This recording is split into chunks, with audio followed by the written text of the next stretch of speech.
SWTV, Tombola Bilenge ya Congo.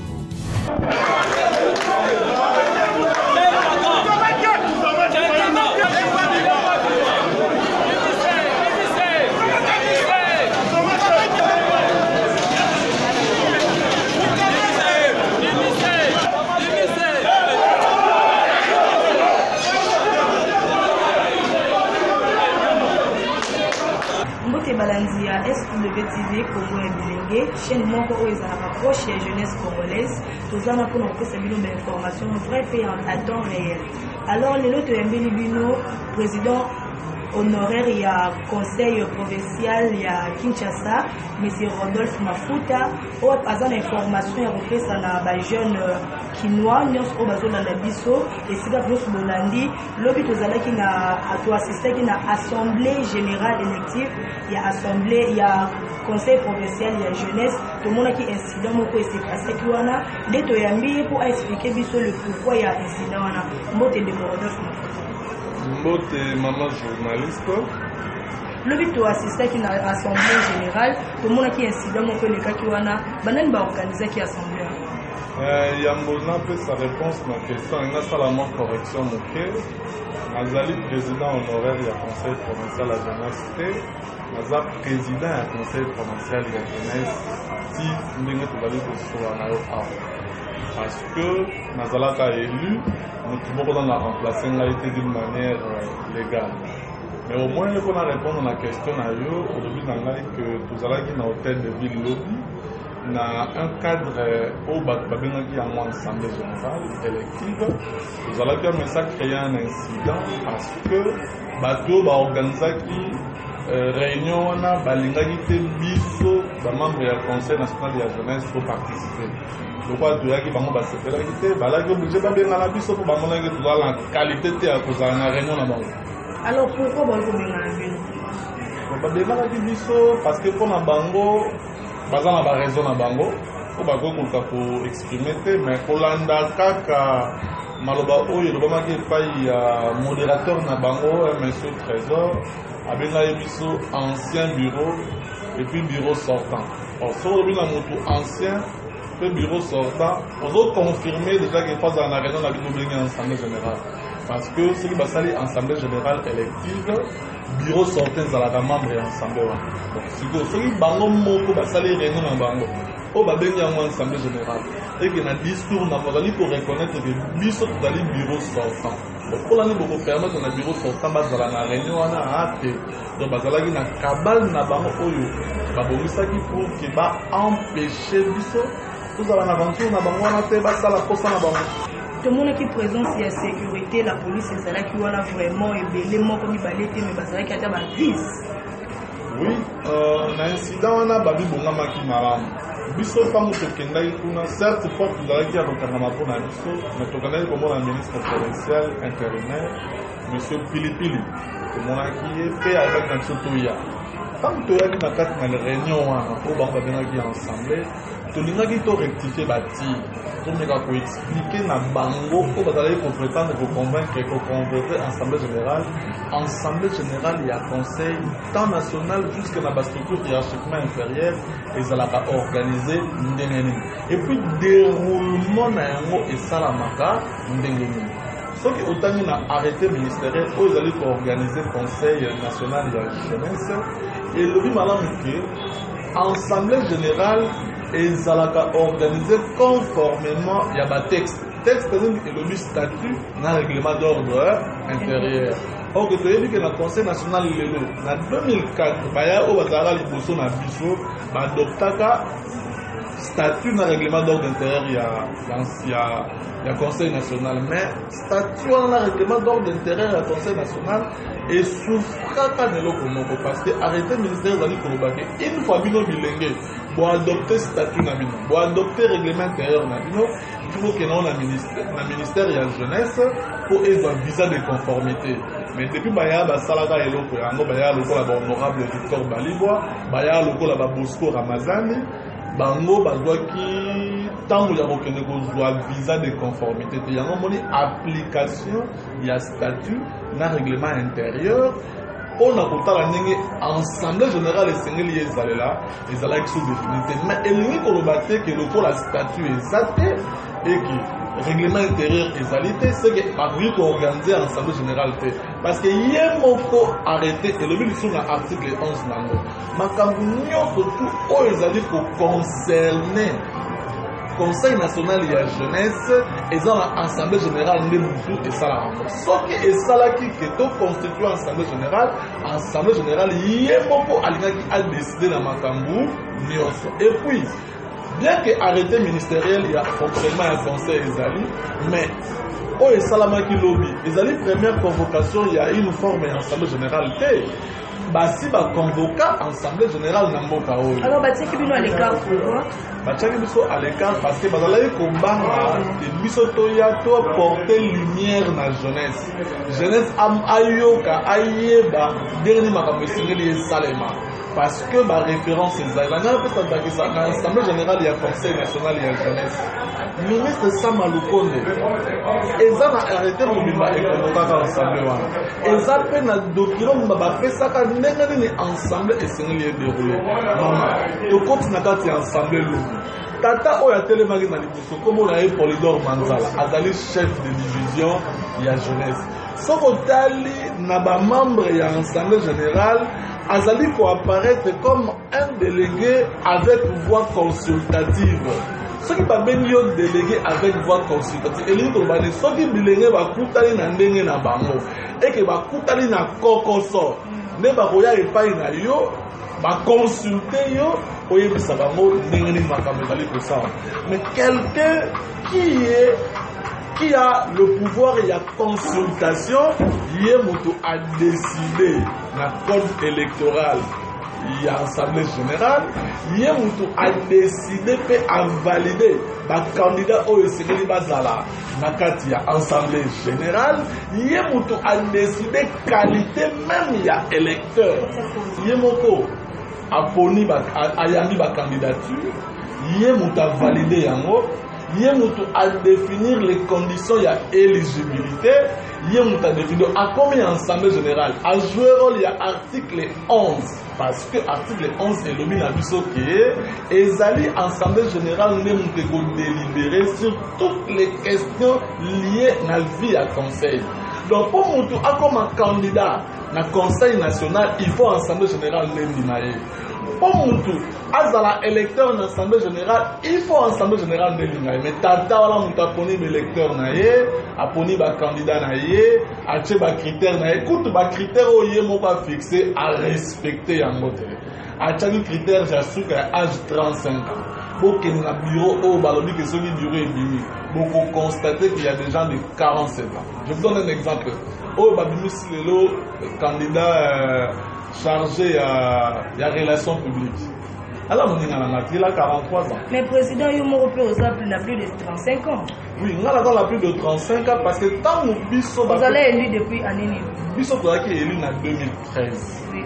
Tant que qui est élu en 2013, mon cannabis au Congo et Tikalaki Nanou pour adopter d'une manière officielle document autobengaka charte africaine. En termes clairs, babenga ratification.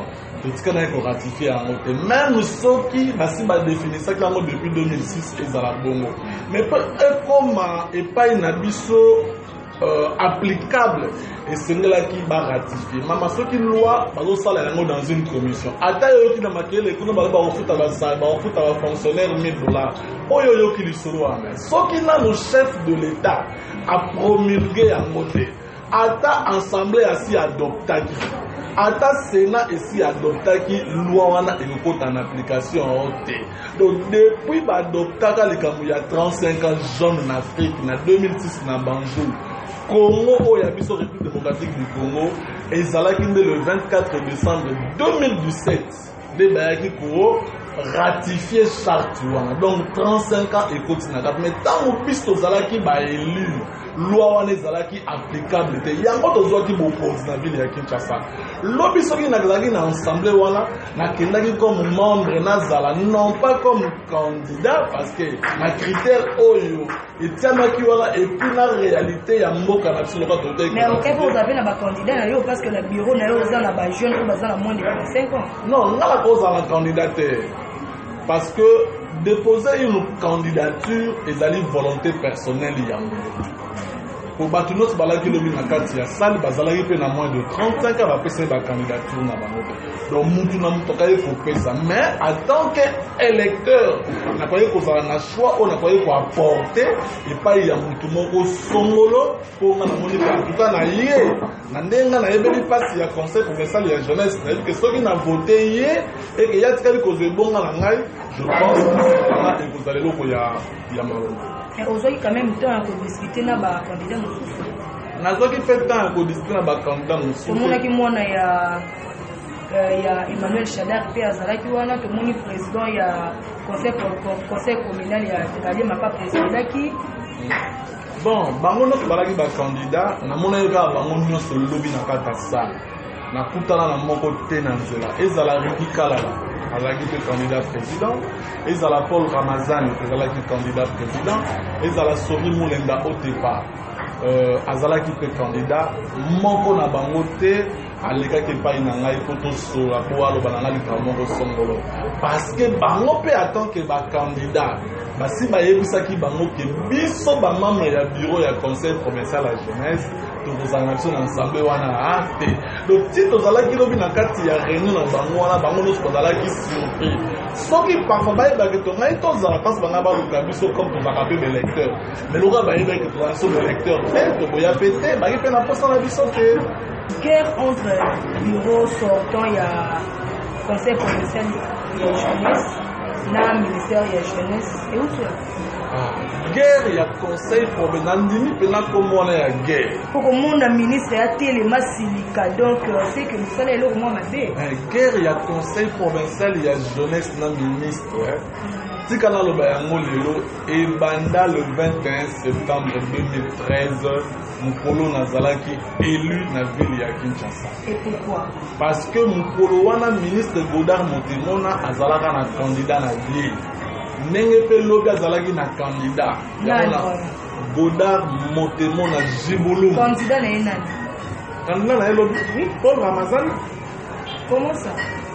Candidat Paul Ramazani ndenge ezalaki la fois passée ezalaki Boni Kamuma. Boni Kamuma azalaki candidat ya Godard Montemona parce que le même tactique oyo asalelaki na 2013 même tactique à sali. Tant que tu as une élection en 2013, Godard Montemona benga ba bourgmestre, pour ba bourgmestre va instruire na ba président ba conseil communal va voter Paul Ramazani. Ndenge kaka toboya rango na 2013. Sondeni ba candidat na yango bakatana. Bakatana parce que au moins à un moment donné conscience et pas ya ba jeune ezongaka. Ngala vivaki yango na 2013. Tant que tu dis message que Godard a bengi ba bourgmestre pour ba dire ça ba président ba commune ba voter ngai na sangisa ba président ba conseil communal na quelques membres du bureau du conseil provincial sortant à l'époque na expliquer bango réalité les kambu ba ego comprendre que toyi kolanda ba insécurité ko te pas ya ba homme politique wana te li ba pesa confiance pas na ba membre du bureau sortant na ba conseil communal ya jeunesse bango notre ba conseil confiance pas lobby pe c'était le même événement au Salamaki bien qu'il y ait que s'ajouter un incident au Salamaki parce qu'il y avait plusieurs personnes au présentant qui bango parce que Bolimbi Haïti lelo na tikala ko reconnaître bango officiellement te baza ba président un conseil communal ba nyonso balaki na salle. Alors pourquoi? Parce que bango nyonso ndenge baza wana batikala jamais kozala élu bazala mais l'élection est seulement assistant à l'élection batikala kozala élu te majorité bazala nommé to bamusu bazala qui entre guillemets élu mais dans une mauvaise assemblée. Vous savez pourquoi je le dis? Parce que bango nyonso na ba commune nyonso ko ba na commune ya Bumbu OK na commune ya Kimbante qui ya Maluku. Qu'est-ce qui s'est passé? Il n'a jamais eu des élections au niveau de quartier.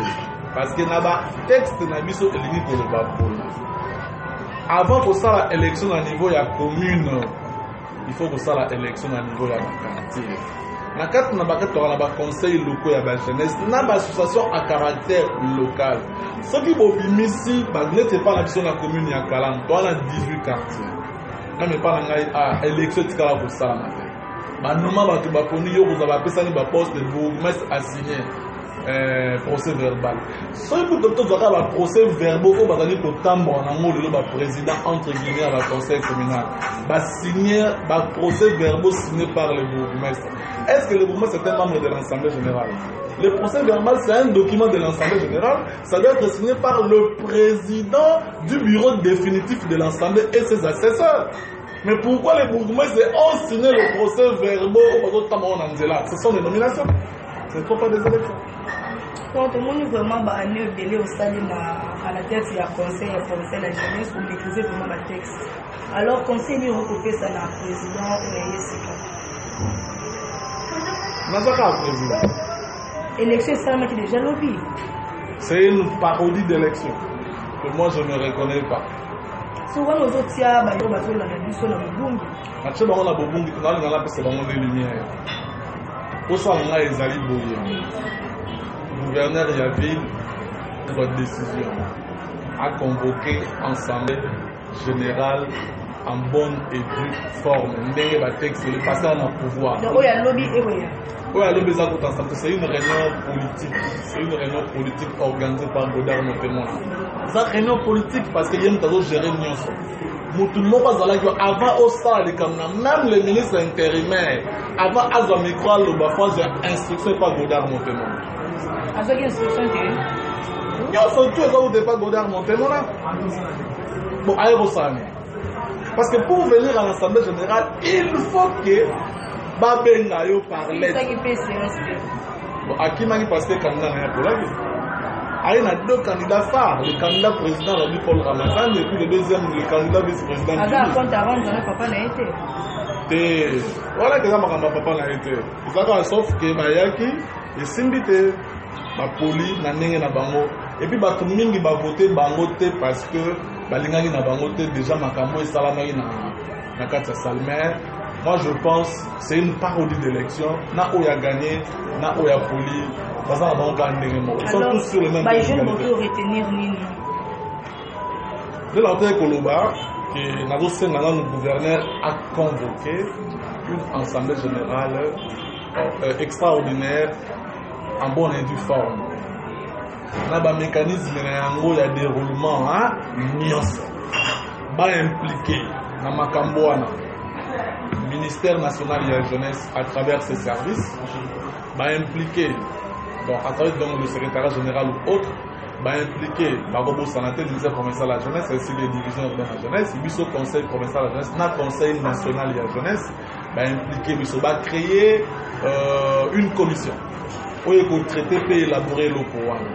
Le bon citoyen, bilenge oyo bazana critère, baye ba pesi candidature na bango, ba voter bango. Et si le gouverneur Yaville a installé bango, ndengai na moto ba kopona na ye kosala na ye remise et reprise. Vous allez installer te? Vous allez installer te? Nazala installé te parce que balinga jamais nazala installé.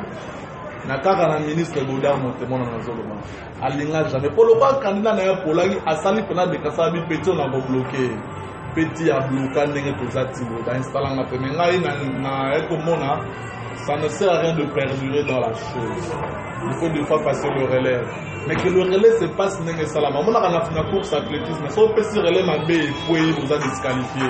Net c'est que relais ya poé. Il faut ça mettre équipe ça mettait et refait ça m'a fait bon moteur nazali prêt à faire ça relais et pas il y a des jeunes au bakozala élu dans le critère dans les conditions na pesa nazala mbula pour les 35 ans na kozala candidat na kozala pe wana te c'est kozala candidat député provincial à Funu Katani kuna olandeli makambo te ande oyo komonela boda moté mona olandela makambo élection na Katani comment parce que ba publier provisoirement. Il n'y a pas encore la publication définitive. Alors, on a posé comme J'espère que Orlando faut un candidat ou un ça c'est une responsabilité avec ma politique comme je venais de dire. Mais niveau non c'est massif déjà les jeunes a fait postuler le niveau il y a député provincial au côté un jeune a postulé le niveau c'est le niveau massif. Donc vous voulez que les jeunes qui ont 17 ans ou bien les jeunes les jeunes qui ont 23 ans, tout le monde 23 ans qui est dans le critère ne peut pas être président de la République. Ce que vous apprenez de la République, et à sa référence dans l'AIT pour n'a pas corriger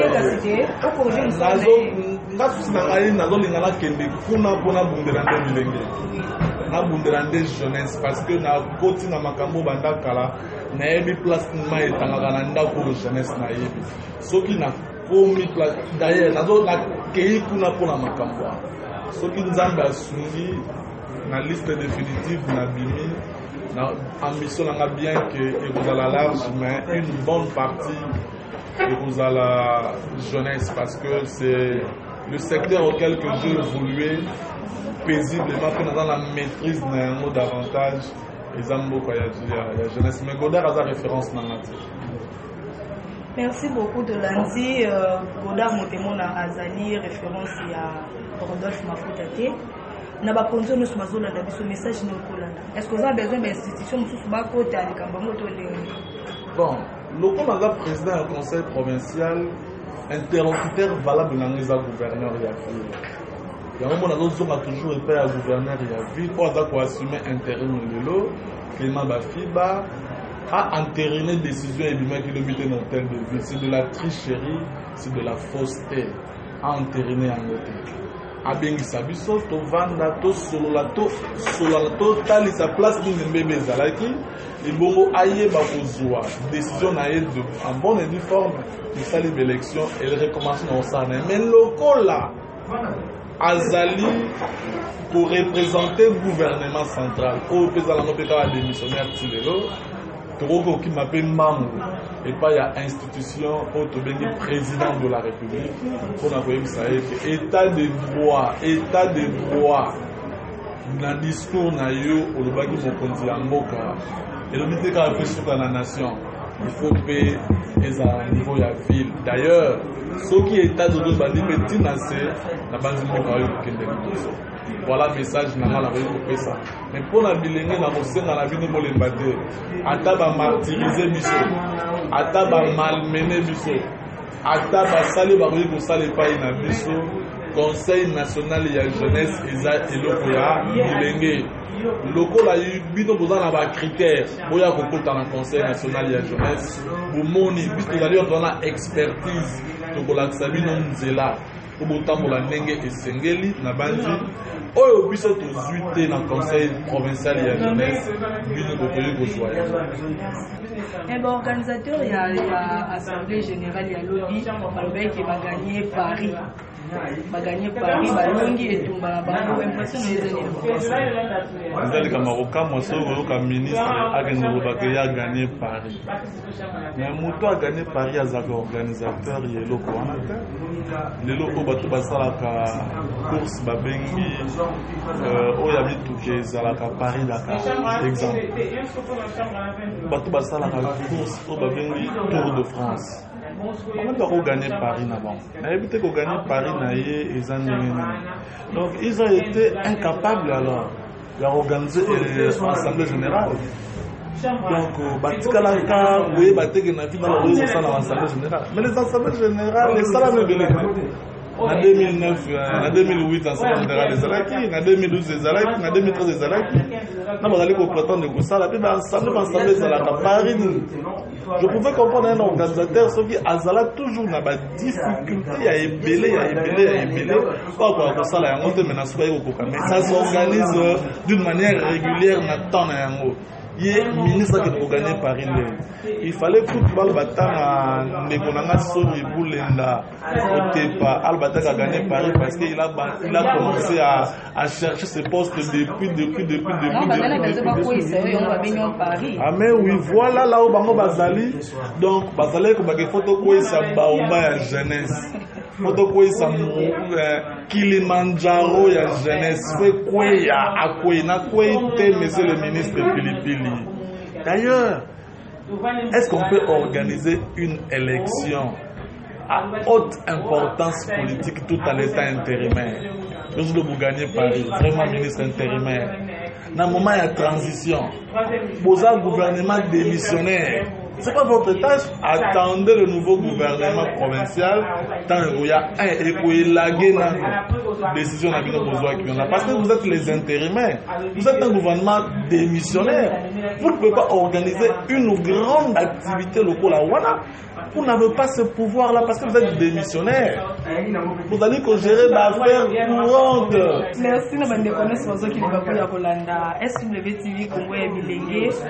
Vous partagez message, vous aimez encore, vous faites un commentaire, vous avez une suggestion, vous s'abonnez à la chaîne Bilingue, vous faites des informations, vous faites à temps réel. Bye bye, à la prochaine.